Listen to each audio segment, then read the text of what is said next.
மிக முக்கியமான 2 நாட்கள் வருகிறது. அந்த 2 நாட்களும் எது என்றால் தாசுஆ ஆஷூரா என்ற 2 நாட்கள். தாசுஆ என்றால் திஸ்உ என்ற அரபு பதத்தில் இருந்து வந்தது, அதாவது பிறை 9 என்று அர்த்தம்.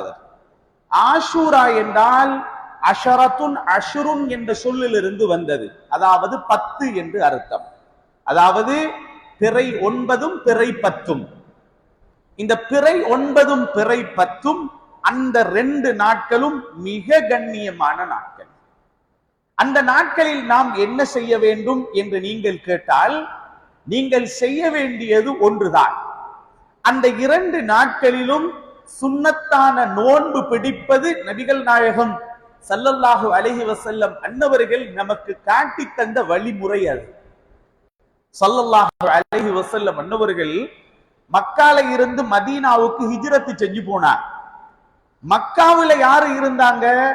மக்காவுல இருந்தது முஷ்ரிக்குகள். முஷ்ரிக்குகள் என்றால் யாரு தெரியுமா? இணை வைப்பாளர்கள். அல்லாஹ்வையும் வணங்கினாங்க, சிலைகளையும் வணங்கினாங்க. அதனால் அவங்களுக்கு சொல்லுவாங்க மக்கத்து குஃபார்கள் என்றும் சொல்லுவாங்க, மக்கத்து முஷ்ரிக்குகள் என்றும் சொல்லுவாங்க. குஃபார் என்ற அர்த்தம் என்ன? அல்லாஹ்வை, தீனுல் இஸ்லாத்தை புறக்கணித்தவர்கள், அதனால குஃபார்கள் என்றுவாங்க. அதே நேரத்தில் அவர்களுக்கு முஷ்ரிக்குகள் என்றும் சொல்லப்படுது. காரணம் என்ன தெரியுமா? அவர்கள் அல்லாஹ்வையும் வணங்கினார்கள், அல்லாஹ்வை வணங்குவது போலவே சிலைகளையும் வணங்கினார். அதனாலதான் கஅபத்துல்லாஹ்வை சுத்தி நிறைய சிலைகளை வச்சிருந்தான். நபிகள் நாயகம் ஸல்லல்லாஹு அலைஹி வஸல்லம் அன்னவர்கள் என்ன செஞ்சாங்க? ஹிஜ்ரி 8ல மக்கா வெற்றி கொள்ளப்படும் போது முதலாவது வேலை கஅபத்துல்லாஹ்வுக்கு உள்ள வெளியில இருந்த எல்லா சிலைகளையும் அகற்றினார்கள். எல்லா சிலைகளையும் அகற்றினார்கள், ஓரமாக்கினார் ஸல்லல்லாஹு அலைஹி வஸல்லம். சொல்லி போட்டு அல்லாஹுவை மட்டும் தான் வணங்க வேண்டும், அல்லாஹ்வுக்கு நிகராக எந்த ஒன்றையும் வணங்கக்கூடாது, எந்த ஒன்றையும் வணங்கக்கூடாது ஸல்லல்லாஹு அலைஹி வஸல்லம் சொன்னாங்க. இது மக்காவில் இருந்தவர்கள். மதீனால யார் இருந்தாங்க? மதீனால இருந்தது முழுக்க முழுக்க யூதர்கள் தான். மதீனாவில் இருந்தது, இஸ்லாம் வருவதற்கு முன்னால யார் இருந்தாங்க? யூதர்கள் தான் இருந்தாங்க. அதனாலதான் இஸ்ரவேல் என்று சொல்லுகிறது. இஸ்ரவேல் சொல்றா, நீங்க எங்களை பலஸ்தீனை விட்டு வெளியே போக சொல்றீங்க, பலஸ்தீன் என்ற ஒரு நாடே இல்ல சொல்லி போட்டு அவன் சொல்றான் மதீனாவிலே எங்களுக்கு பங்கு இருக்குன்றான். மதீனாவில் எங்களுக்கு பங்கு இருக்குதா? ஆனா வரலாற்றை தேடி பார்த்தா உண்மை பொய் இல்ல, உண்மைதான். உன்னை வெளியாக்கப்பட்டது சரி, ஆனால் வரலாற்றை தெரிந்த ஆலிம்களிடத்தில் கேளுங்கள், இஸ்லாம் வருவதற்கு முன்னால் மதீனாவில் இருந்தவர்கள் யூதர்கள் தான். யார் இருந்தாங்க தெரியுமா? பனு நதீர், பனு குரைலா, பனு கைனுகா, எல்லாத்தையும் ஸல்லல்லாஹு அலைஹி வஸல்லம் பண்ணுவாங்க விரட்டிய விட்டார். பனு குரைலாக்கள் அனைவருக்கும் எதிராக யுத்தம் செஞ்சாங்க. பனு நதீர்களை நாடு கடத்தினார்கள். பனு கைனுகாவுக்கு எதிராக யுத்தம் செஞ்சாங்க. ஒன்று மட்டும் நல்லா விளங்கிக் கொள்ளணும், என்ன தெரியுமா? நான் படித்த உண்மை, மக்காவில் உள்ளவர்களை ரசூலுல்லாஹ் மன்னிச்சு விட்டார். ஏன் தெரியுமா? அவங்க முஷ்ரிக்குகள் பெரிய டேஞ்சர் இல்ல அவங்க, ஆனால் யூதன் ஒத்தனை உடல்ல ஸல்லல்லாஹு அலைஹி வஸல்லம். ஏன் தெரியுமா? இவன் பொல்லாத ஆள். மக்காவில் இருந்து ரசூலுல்லாஹ்வுக்கு அநியாயம் செஞ்சவங்க எல்லாரையும் ஃபத்ஹ் மக்காவுடைய டைம்ல மக்காவுக்குள்ள போனதோட மக்கால் இருந்தவங்க ரொம்ப பயந்து கொண்டு இருந்தாங்க. காஃபிர்கள், அடே நாங்க தானே இவரை வெளியனுப்பினோம், இவருக்கு தானே தொழும்போது அநியாயம் செஞ்சோம், இவருக்கு குடும்பத்துக்கு தானே நாங்க அநியாயம் செஞ்சோம் என்று காபிர்கள் எல்லாம் நடுங்கி கொண்டிருந்தான். என்ன நடக்கும், என்ன நடக்கும்? ஸல்லல்லாஹு அலைஹி வஸல்லம் சொன்னாங்க என்ன தெரியுமா? லா தஸ்ரீப அலைக்குமுல் யௌம், இன்றைய நாள் உங்களுக்கு எந்த குற்றம் இல்லை, நான் எல்லாரையும் மன்னிச்சுட்டேன்டா. ஆனால் மதீனாவில் இருந்த ஒரு யூதன ரசூலுல்லாஹ் மன்னிக்கல. ஏன் தெரியுமா? ஸல்லல்லாஹு அலைஹி வஸல்லத்துக்கு தெரியும், முஷ்ரிக்கு மாறி இஸ்லாத்துக்கு வருவான், யூதன் இஸ்லாத்துக்குள் வரமாட்டான். வலன் தரலா அன்கல் யஹூது வலன் நஸாரா ஹத்தா தத்தபிஅ மில்லத்தஹும். அல்லாஹ் என்ன தெரியுமா சொல்றான்? யா ரசூலல்லாஹ், ஒரு காலமும் யூதர்கள் நசாராக்கள் இருக்கிறாங்கல்ல, உங்களை ஒரு காலமும் பொருந்திக் கொள்ள மாட்டாங்க. யாரு? யூதர்கள் நசாராக்கள். சரி, நான் விஷயத்துக்குள்ள வாரம் என்னன்னு கேட்டா, மதீனாவுக்குள்ள போய் பார்த்தா ஆஷூராவுடைய நாள்ல யூதர்கள் நோன்பு பிடிச்சிக்கிறாங்க. யாரு நோன்பு? யூதர்கள் நோன்பு. இது என்ன ஆச்சரியமாக இருக்கிறது? ஸல்லல்லாஹு அலைஹி வஸல்லம் யூதர்கள்ட்ட கேட்டாங்க, நீங்க எதுக்குங்க இந்த நாள்ல நோன்பு பிடிச்சிருக்கிறீங்க? அப்ப அவங்க சொன்னாங்க, நாங்க நோன்பு பிடிச்ச காரணம் என்ன தெரியுமா? எங்கட நபி மூசா தானே, யூதர்களுடைய நபி யாரு? மூசா அலைஹிஸ்ஸலாம் இல்லையா? சொன்னாங்க, எங்கட நபி மூசா அலைஹிஸ்ஸலாத்த அல்லாஹு தஆலா இன்றைய நாள் தான் ஃபிர்அவுனு கிட்ட இருந்து காப்பாத்தினான், அதனால நன்றி கடனுக்காக நாங்க நோன்பு பிடிக்கிறோம் என்றாங்க. நபிகள் நாயகம் ஸல்லல்லாஹு அலைஹி வஸல்லம் சொன்னாங்க, சரி, நீங்க மூசா அலைஹிஸ்ஸலாம் பாதுகாக்கப்பட்டதுக்கா நோன்பு பிடிக்கிறீங்க, அப்படியா? உங்கட நபி மூசா மாதிரி எங்களுக்கும் நபி மூசா தான், அவங்க எங்கடே ரசூல் இல்லையா? ஸல்லல்லாஹு அலைஹி வஸல்லம் சொன்னாங்க, எல்லோரும் ஆஷூராவுடைய நாள்ல நோன்பு பிடிங்கோன்னாங்க ஸல்லல்லாஹு அலைஹி வஸல்லம். சொல்லி போட்டு சொன்னாங்க, ஆனா விடவானம், அடுத்த வருடம் நான் ஹயாத்துடன் இருந்தா 10ல மட்டும் பிடிக்க மாட்டேன், 9லும் பிடித்து யூதர்களுக்கு மாற்றம் செய்வேன். அதனாலதான் எப்படி நோன்பு பிடிக்கணும்? புற 9ம் புற 10ம் பிடிக்கணும். மிஸ் ஆனா எப்படி பிடிக்கணும்? 9ம் 10ம் பிடிக்க கிடைக்காட்டி 10ம் 11ம் பிடிக்கணும். சுன்னத்து வல் ஜமாஅத்துடைய இமாம்கள் எழுதி வச்சிருக்கிறாங்க, என்ன தெரியுமா? 9லும் 10லும் பிடிங்க. ஒருவேளை 9 மிஸ் ஆகிட்டா 10 மட்டும் தனியா பிடிக்க வேணும், 10ம் 11ம் பிடிங்க. ஏன் தெரியுமா? யூதன் செஞ்ச மாதிரி மட்டும் செய்ய வேணும். ஸல்லல்லாஹு அலைஹி வஸல்லம் சொன்னாங்க, அடுத்த வருடம் நான் ஹயாத்துடன் இருந்தால் 9ம் 10ம் பிடிப்பேன். நாங்க அடுத்த வருஷம் ரசூலுல்லாஹ் ஸல்லல்லாஹு அலைஹி வஸல்லம் ஹயாத்தோட இல்ல, சஹாபிகள் 9லும் 10லும் பிடித்தார்கள். சரி, என்ன நன்மை கிடைக்கும் அன்றைய நாள்ல நோன்பு பிடிச்சா? நபிகள் நாயகம் ஸல்லல்லாஹு அலைஹி வஸல்லம் இன்னவர்கள் சொன்னார்கள், ஆஷூராவுடைய நாளில் நோன்பு பிடித்தால் அன்றைய நாள் நோன்புடைய மகத்துவம் என்ன தெரியுமா? அல்லாஹ்விடத்துல நான் எதிர்பார்க்கிறேன், சென்ற வருடத்திலிருந்து இந்த ஆஷூரா வரை என்னுடைய எல்லா பாவங்களும் மன்னிக்கப்படுவதை அல்லாஹ்விடத்தில் ஆதரவு வைக்கிறேன். அப்படின்னா ரசூலுல்லாஹ் ஸல்லல்லாஹு அலைஹி வஸல்லம் பாவம் செஞ்சு போட்டு மன்னிப்பு கேட்டாங்கன்னு அர்த்தம் இல்லை, எங்களுக்கு கேட்கிறாங்க ஸல்லல்லாஹு அலைஹி வஸல்லம். நாம இப்ப எவ்வளவு பாவம் செஞ்சிருப்போம்ல, அந்த ஒரு நாளுடைய நோன்புடைய மகத்துவம் என்ன? மகத்துவம் என்ன? ஒரு வருடத்துடைய எல்லா பாவங்களும் மன்னிக்கப்படுகிறது. அப்ப நாங்க இன்ஷா அல்லாஹ் வரக்கூடிய பிற 9 பிற 10 2 நாளும் இன்ஷா அல்லாஹ் இந்த சுன்னத்தான நோன்பை பிடிச்சு கொள்வோம். இன்ஷா அல்லாஹ் அது பெரிய நன்மையான விஷயம். இந்த சுன்னத்தான நோன்புகள் அல்லாஹ் நிறைய மகத்துவங்களை வச்சிருக்கிறான். இன்ஷா அல்லாஹ் இந்த பிற 9ம் பிற 10லும் ஆஷூரா தாசுஆவுடைய நாட்கள், ஆஷூரா தாசுஆவுடைய நாட்கள்ல இன்ஷா அல்லாஹ் நோன்பை பிடிச்சு கொள்வோம். அது அல்லாஹு தஆலா நிறைய பரக்கத்தை வச்சிருக்கிறான். சரி, வேற என்ன செய்யலாம்? சில பேருக்கு ஆசை இருக்கும், குர்ஆன் ஓதுவோமா, கொஞ்சம் திக்ருகள் வைப்போமா, அல்லது ஸலவாத்துகள் ஓதுவோமா என்ற ஆசை ஒன்று இருக்குதா இல்லையா? இன்னும் ஒரு ஹதீஸ பாருங்க, ஸல்லல்லாஹு அலைஹி வஸல்லம் அன்னவங்க சொல்றாங்க, இந்த ஆஷூராவுடைய நாள்ல மனிதன் செய்ய வேண்டி இன்னும் ஒரு வேலை மீகலாம். ஸல்லல்லாஹு அலைஹி வஸல்லம் சொன்னாங்க, மன் வஸ்ஸஅ அலா இயாலிஹி யௌம ஆஷூரா, ஆஷூராவுடைய நாள்ல எவன் ஒருவன் தன்னுடைய குடும்பத்துக்கு சதகா கொடுக்கிறானோ, வெளியில கொடுக்கிறதல்ல, எங்க கொடுக்கிறது? தன் குடும்பத்துக்கு யாரு சதகா கொடுக்கிறானோ அடுத்த வருடம் வரை அல்லாஹ் அவனுக்கு ரிஸ்க்ல பஞ்சத்தை வைக்க மாட்டான். இப்ப நாங்க என்ன செய்யணும்? ஹதீஸ் இது ஸல்லல்லாஹு அலைஹி வஸல்லம் சொன்னாங்க, எவன் ஒருவன் ஆஷூராவுடைய நாளில் தன் குடும்பத்துக்கு, இமாம்கள் அதற்கு விளக்கம் எழுதுறாங்க, வஸ்ஸஅ அலா இயாலிஹி, குடும்பத்தார்கள் மீது அரபு சொல் அர்த்தம் என்ன தெரியுமா? விஷாலமாக்கினான் என்ற அர்த்தம். விஷாலமாக்கினான் அது என்னங்க அர்த்தம்? இமாம்கள் அதுக்கு விளக்கம் எழுதுறாங்க, என்ன தெரியுமா? முதலாவது என்னன்னு கேட்டா, குடும்பத்தாருக்கு அன்றைய நாள்ல வளமையான சாப்பாடு இல்லாம ஸ்பெஷலா சாப்பாடு போடுவோம். குடும்பத்தாருக்கு ஸ்பெஷலா நோம்பு பிடிச்சு கொண்டிருக்கும் போது என்ன ஸ்பெஷல் சாப்பாடு போடுறது இல்லையா? அன்னைக்கு தானே நோம்பு பிடிச்சு கொண்டிருக்கும் போது எங்க ஸ்பெஷல் சாப்பாடு? அதான் இரவு இருக்குதே, இஃப்தார் இருக்குதே, இரவுல சாப்பாடு இருக்குதே, ஸ்பெஷலான சாப்பாடு கொடுக்கணுமா? அது மாத்திரம் இல்லாது நல்லா விளைக்குங்க, சின்ன பிள்ளைகளுக்கு பணம் கொடுக்கணுமா.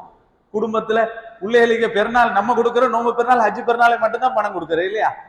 ஆஷூராவுடைய நாள்ல சின்ன பிள்ளைகளுக்கு பணம் கொடுக்கணுமா. மட்டுமல்லாது அன்றைய நாள்ல பிள்ளைகளுக்கு புதிய ஆடைய கொடுக்கணுமா. அது மாத்திரமில்லாது அன்றைய நாள்ல குடும்பத்தில் இருக்கக்கூடிய யாரும் கவலையில் இல்லாமல் பார்த்துக்கொள்ளும்.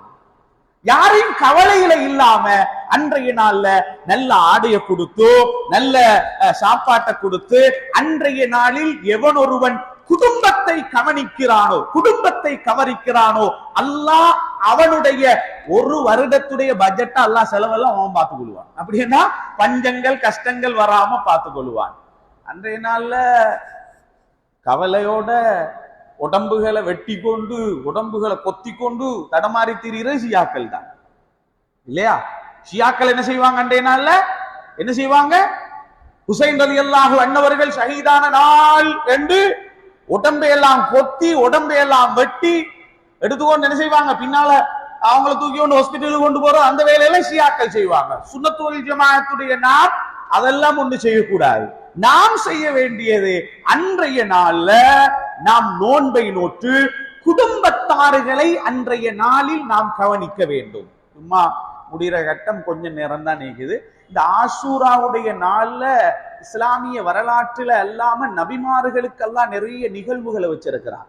தப்சீருடைய உலமாக்கள் எழுதுறாங்க, இப்ராஹிம் அலைஹிஸ்ஸலாத்த நெருப்புல இருந்து பாதுகாத்த நாளும் அன்றைய நாள் தானாம். அதே மாதிரி அய்யூப் அலைஹிஸ்ஸலாத்துக்கு ஏற்பட்டிருந்த நோயை குணமாக்கின நாளும் அன்றைய நாள் தானாம். மட்டுமல்லாது கிட்டத்தட்ட நான் தப்சீர்கள்ல படித்தவர கிட்டத்தட்ட 10 நபிமார்களுக்கு அந்த ஆஷூராவுடைய நாளுடன் சம்பந்தம் இருக்கிறது. அதுல உண்மையிலேயே ஒரு கவலையான செய்தி என்றால் அன்றைய நாள்ல தான் செய்தனா ஹுசைன் ரலியல்லாஹு அன்ஹு அவர்கள் கழுத்து வெட்டப்பட்ட நாளும் அன்றைய நாள் தான். ஹுசைன் ரலியல்லாஹு தஆலா அன்ஹு அவங்களோட உடம்பு ஈராக்ல, தலை இருக்கிறது மிஸ்ர்ல. உலக வரலாற்றில ஒரு மனிதன் தனக்கு ஏதாவது வரும் என்று இருந்தா கவலைப்படுவான். 2வது யாருக்கு தெரியுமா கவலைப்படுவான்? 2வது உலகத்துல மனுஷன் கவலைப்படுறது யாருக்கு தெரியுமா? புள்ள குட்டிக்கு ஏதாவது வருமெண்டா கவலைப்படுவான். அதுக்கப்புறம் மனுஷன் எப்படி இருப்பான்? உம்மா வாப்பா பொண்டாட்டி சகோதரங்கள் என்றது அடுத்தடுத்ததுல தான் வரும். 1வது தனக்கு, 2வது புள்ள குட்டி. அதிலையும் ரசூலுல்லாஹ் ஸல்லல்லாஹு அலைஹி வஸல்லம் தாண்ட உசுரு தாண்ட இதயம் ஏண்ட உடம்புல ஒரு பங்கு என்றெல்லாம் சொன்ன ஃபாத்திமா நாய் இருக்கிறாங்கல்ல, அவங்க பெத்து கொடுத்த சையதுனா ஹசன் சையதுனா ஹுசைன் ரலியல்லாஹு அன்ஹுமா, இந்த 2 பேரோடையும் ரசூலுல்லாஹ் சரியான இரக்கம். பெருமானார் ஸல்லல்லாஹு அலைஹி வஸல்லம் சொன்னாங்க, ஒரு மனுஷன் தொழுது கொண்டிருக்கும் போது தொழுகையில இடையில யாராவது முன்னால வந்து அவனை தடுக்கணும். தொழுது கொண்டிருக்கும் போது யாராவது வந்து அவனை தடுக்கணும். முன்னால வராதேன்னு அவனை தடுக்கணும் இல்லையா. அதுல சில இமாம்கள் சட்டம் எழுதுவாங்க, அந்த தடுக்கிறது எந்த லெவலுக்கு வேணாலும் போகலாம். அந்த அளவுக்கு தொழுகையில யாரும் டிஸ்டர்ப் பண்ணக்கூடாது இல்லையா. நபிகள் நாயகம் ஸல்லல்லாஹு அலைஹி வஸல்லம் வந்தவங்கட தொழுகைய உலகத்துல இடையூறு செஞ்சது யாரு தெரியுமா? இந்த பேரப்புள்ளைகள் தான். ஆனாலும் ரசூலுல்லாஹ் சுஜூதிலே இருப்பாங்க. நான் தலையை தூக்கினா என்ற பேரப்பிள்ளைகளுடைய விளையாட்டு கெட்டு போயிரும் என்று சுஜூதிலே இருப்பாங்களாம் ஸல்லல்லாஹு அலைஹி வஸல்லம். அவ்வளவு இரக்கம் ரசூலுல்லாஹ் ஸல்லல்லாஹு அலைஹி வஸல்லம். ஒரு நாள் ஸல்லல்லாஹு அலைஹி வஸல்லம் ஃபாத்திமா நாய் பக்கத்துல உட்கார்ந்து கொண்டிருக்கும் போது இந்த ஹசன் ரலியல்லாஹு அன்ஹு அவங்களை கூப்பிட்டு உதட்டுல முத்தம் கொடுத்தாங்க. ஹுசைன் ரலியல்லாஹு அன்ஹு அவங்களை கூப்பிட்டு கழுத்துல முத்தம் கொடுத்தாங்க. ஃபாத்திமா நாய் கேட்டாங்க, பாப்பா நீங்க ஏன் வித்தியாசமா செய்றீங்க? 2 பேர்லயும் உதட்டுல கொடுக்கலாம், 2 பேர்டையும் கழுத்துல கொடுக்கலாம். இல்ல, நான் உதட்டில் முத்தம் கொடுத்த ஹசன் ஒரு நாள் நஞ்சூட்டி கொல்லப்படுவார். நான் கழுத்தில் முத்தம் கொடுத்த ஹுசைன் ஒரு நாள் கழுத்து வெட்டி கொல்லப்படுவார். ஃபாத்திமா நாய் அழுதாங்க. என்ன சொல்றது ரசூலுல்லாஹ் ஸல்லல்லாஹு அலைஹி வஸல்லம் அப்பதான் சொன்னாங்க, ஃபாத்திமாவே அளவானம் ஹுமா சய்யிதா ஷபாபி அஹ்லில் ஜன்னா, சொர்க்கத்து வாலிபர்களுக்கு இந்த 2 பேரும் தான் தலைவர்களாக இருப்பாங்க. இந்த 2 பேரும் தான் தலைவராக இருப்பாங்க. அதுல கூட ஃபாத்திமா நாயகி ஒரு கேள்வி கேட்டாங்க. என்ன தெரியுமா?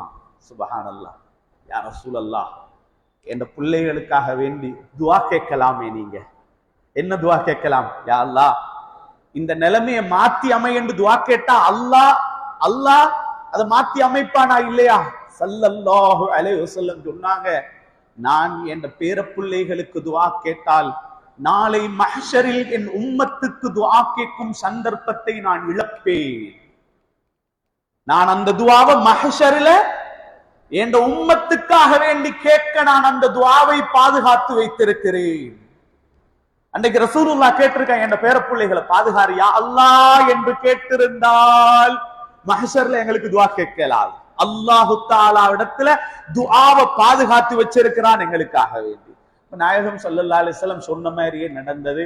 ஹசன் ரலியல்லாஹு தஆலா அன்ஹுவங்களுக்கு அவங்களோட மனைவி ஜஅதா என்ற பெண் சாப்பாட்டுல விஷத்தை கொடுத்து அதை சாப்பிட்டாங்க. அவங்க சாப்பிட்டு படுக்கைக்கு போயிட்டாங்க. அப்ப எல்லாருக்கும் தெரியும். ஆனால் ஹசன் ரலியல்லாஹு அன்ஹுவங்களுக்கு நல்லா தெரியும், மனைவிதான் சாப்பாட்டுல விஷத்தை தந்தாங்க. சொந்த மனைவி ஜஅதா. ஆனா உயிர் போற வரைக்கும் மனைவியை காட்டி கொடுக்கல ஹசன் ரலியல்லாஹு தஆலா. படுக்கையில இருக்கிறாங்க. ஹுசைன் ரலியல்லாஹு அன்ஹு பார்த்தால் சகோதரர் உயிர் போகும் நிலைமையில இருக்கிறார். சரியான ஆத்திரத்தோட இருந்த ஹுசைன் ரலியல்லாஹு அன்ஹு அவர்கள் ஹசன் ரலியல்லாஹு அன்ஹு அவங்க வஃபாத்தா போனதோட பார்த்தாங்க, எனக்கு இங்க இருக்க முடியாது என்று நேர ஈராக்கு போனாங்க, கூஃபாவுக்கு போனாங்க, பக்தாதுக்கு போனாங்க. ஏன்னா அங்கிக்கிறவங்க கூப்பிட்டாங்க, நீங்க வாங்க வாங்க வாங்கன்னு கூப்பிட்டாங்க. அதனால போனாங்க. ஆனால் அன்றைய நாள் போகும்போது நிறைய சஹாபிகள் தடுத்தாங்க. போவானாம் என்று தடுத்தாங்க. இல்ல ஹசன் ரலியல்லாஹு அன்ஹு ஷஹீதாகிட்டாங்க, இனிமேல இந்த ஊர்ல இருக்க முடியாதுன்னு தன்னுடைய குடும்பங்கள் அனைத்தையும் கூட்டிக் கொண்டு போறாங்க. போகும்போது அப்துல்லாஹ் இப்னு அப்பாஸ் ரலியல்லாஹு தஆலா அன்ஹுமா அவங்க கிட்ட சலாம் கொடுத்தாங்க. ஹுசைன் ரலியல்லாஹு சலாம் கொடுத்துட்டு ஒரு வார்த்தை சொன்னாங்க, நீங்க போகாம இங்க இருங்கண்டாங்க. இல்ல நான் புகத்தான் போறேன் என்று சொல்லும் போது சொன்னார்கள், நானும் நீங்களும் சந்திக்கும் கடைசி சந்திப்பு இதுதான் என்று நினைக்கிறேன் என்றாங்க. போயிட்டாங்க. குஃபா என்ற இடத்துக்கு போய் பார்த்தால் கர்பலா என்ற பூமி, அந்த இடத்துக்கு பேர் கர்பலா. அந்த இடத்துல போய் பார்த்தாங்க, அழைப்பு கொடுத்தவர்கள் யாருமே அங்க இல்ல. சுத்தி வளைச்சிட்டாங்க. தன்னுடைய மனைவிமாறு பிள்ளை குட்டிகள் எல்லாத்தையும் சரியாக முஹர்ரத்துடைய 10வது நாள் அன்றைய நாள்ல சையதுனா ஹுசைன் ரலியல்லாஹு அன்ஹு அவர்கள் அன்றைய நாள் கழுத்து வெட்டப்பட்டார்கள். ஸல்லல்லாஹு அலைஹி வஸல்லம் சொன்னார்கள், ஒரு பெண்ணுகிட்ட ரசூலுல்லாஹ் ஒரு பொட்லோன்ல மணல் கொஞ்சத்தை போட்டு ரசூலுல்லாஹ் கொடுத்தீங்க. ஸல்லல்லாஹு அலைஹி வஸல்லம் சொன்னார்கள், ஏண்ட பேரப்புள்ள எப்ப ஷஹீதாகிறாரோ அன்றைய நாள் இதை பாருங்க, அது ரத்தமாக மாறி இருக்கும் என்றாங்க ஸல்லல்லாஹு அலைஹி வஸல்லம். அங்க ஹுசைன் ரலியல்லாஹு அன்ஹு அவர்கள் ஷஹீதான செய்தி கிடைச்சதுக்கு பின்னால அந்த பொட்ல எடுத்து பார்த்தாங்க, அது ரத்தமாக மாறி இருந்தது. அதனால இஸ்லாமிய வரலாற்றுல அப்படி ஒரு நிகழ்வு நடந்திருக்கிறது. அதனால நாங்க அதுக்கு ஒன்றும் செய்ய முடியாது. நாங்க அவங்களோட மேலுள்ள அன்பைத்தான் அதிகப்படுத்தணும். அதனாலதான் நம்முடைய வீடுகள் என்ன செய்வாங்கன்னு கேட்டா, அன்றைய நாள்ல இமாமுல் அரூஸால் எழுதப்பட்ட ஒரு கிதாப் இருக்குது. என்னன்னு கேட்டனால் ஹசன் ஹுசைன் ரலியல்லாஹு அன்ஹுமா அவங்களோட பேர்ல எழுதப்பட்ட புகழ். அதை என்ன செய்வாங்கன்னா எடுத்து ஓதி பிள்ளைகளுக்கு அன்றைய நாள்ல இனிப்புகளை பங்குட்டு பிள்ளைகளுக்கு ரசூலுல்லாஹ்வுடைய அன்ப மஹப்பத்தை சொல்லி கொடுப்பாங்க. அதனால இன்ஷா அல்லாஹ் வரக்கூடிய இந்த ஆஷூராவுடைய நாள்ல, தாசுவாவுடைய நாள்ல சுன்னத்தான நோன்பை இன்ஷா அல்லாஹ் எல்லாரும் பிடிக்கிறதோட முடிந்த அளவு குடும்பங்கள்ல இருக்கக்கூடிய ஏழைகளை அணுகி தேடி அவர்களுடைய குறைகளை தீர்த்து நாம் நல்லமல்கள் செய்த நல்ல கூட்டத்தில் அல்லாஹ் என்னையும் உங்களையும் ஆக்கி அருளட்டுமாக. யா அல்லாஹ் நம்முடைய பாவங்களை மன்னித்தருள்வாயா, பிழைகளை பொறுத்தருள்வாயா, நல்லவர்களாக முத்தகீன்களாக எங்களை ஆக்கி அருள்வாயா. இந்த முஹர்ரத்துடைய சங்கையான மாதத்தில் எங்கள் அனைவருக்கும் நீ ரஹமத்து செய்வாயா, பரக்கத்து செய்வாயா. எங்களுடைய குடும்பங்களுடைய ரிசுக்குகளை விஷாலமாக்கி தந்தருள்வா. ரஹ்மானே, துனியாவுல நிறைய நோய்கள் இன்று தடுமாறி கொண்டிருக்கிறது. யா அல்லாஹ், மருத்துவர்கள் பயப்படக்கூடிய அளவுக்கு இன்றைக்கு உலகத்தில் நிறைய நோய்கள் சொல்லப்படுகிறது. ரஹ்மானே, அந்த நோய்களை விட்டும் இந்த முஹர்ரத்துடைய மாதத்துல எங்களை பாதுகாத்துரு ரஹ்மான். எங்களோட மனைவி மக்கள், எங்களோட பிள்ளை குட்டிகள், எங்களோட உம்மா அப்பா, எங்களோட உறவினர்கள் எங்களை பார்க்கும்போது யாரெல்லாம் துஆ செய்யுங்க என்று சொல்றார்களோ எல்லோரையும் எல்லா விதமான நோய்களையும் விட்டும் பாதுகாத்தருள்வாயா ரஹ்மானே. யா அல்லாஹ், ஒரு பக்கமாக டெங்கு காய்ச்சல் என்றும் இது போன்ற பலவிதமான நோய்கள் இருக்கிறது ரஹ்மானே. எல்லாவற்றை விட்டும் எல்லோரையும் பாதுகாத்தருள்வாயா ரஹ்மானே. இந்த நாட்டில எங்களுக்கு ரிசுக்குடைய பஞ்சங்கள் வந்து விடாமல் பாதுகாத்தருள்வாயா. இந்த நாட்டு மக்களுக்கு ரிசுக்கை விஷாலமாக்கி கொடுத்தருள்வாயா. தொழில் துறவுகளில் பரக்கத்து செய்வாயா. நம்மையும் நம்முடைய குடும்பத்தார்களையும் உறவினர்களையும் இந்த ஜும்மாவில யாரெல்லாம் கையேந்தி துஆ கேட்கிறார்களோ எல்லோரையும் திடீர் மௌத்துகள், விபத்துகள், ஆபத்துகள் அனைத்தை விட்டும் பாதுகாத்தருள்வாயா. வஸல்லல்லாஹு வஸல்லம் அலா சய்யிதினா முஹம்மதின் வஆலிஹி வஸஹ்பிஹி அஜ்மஈன் வல்ஹம்துலில்லாஹி ரப்பில் ஆலமீன். வஸ்ஸலாமு அலைக்கும் வரஹ்மத்துல்லாஹி வபரகாத்துஹு.